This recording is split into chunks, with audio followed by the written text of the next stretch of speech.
In NBA 2K25, having the right dribble moves can give you an edge on the court. So here are some of the best dribble moves that you can use for creating space and getting past defenders. So first is the crossover dribble. It's essential.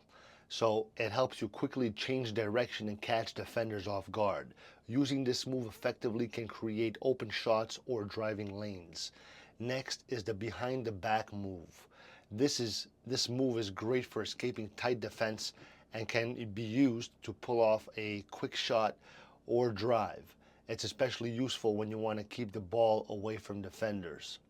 Then you got the spin move. This is another effective dribble move. It allows you to quickly turn and face the basket or change your angle. Mastering the spin can help you avoid defenders and get to the hoop. Then you got the hesitation dribble. It can also be a game changer. It makes your player pause briefly, throwing off the defender's timing. This can create space for a shot or for a drive to the basket. Now finally, we got the size up escape. It's very useful for creating separation. It allows you to burst past your opponent and take control of the play. Practicing these moves can improve your game and make you a tougher opponent in NBA 2K25. Let me know what your favorite move is.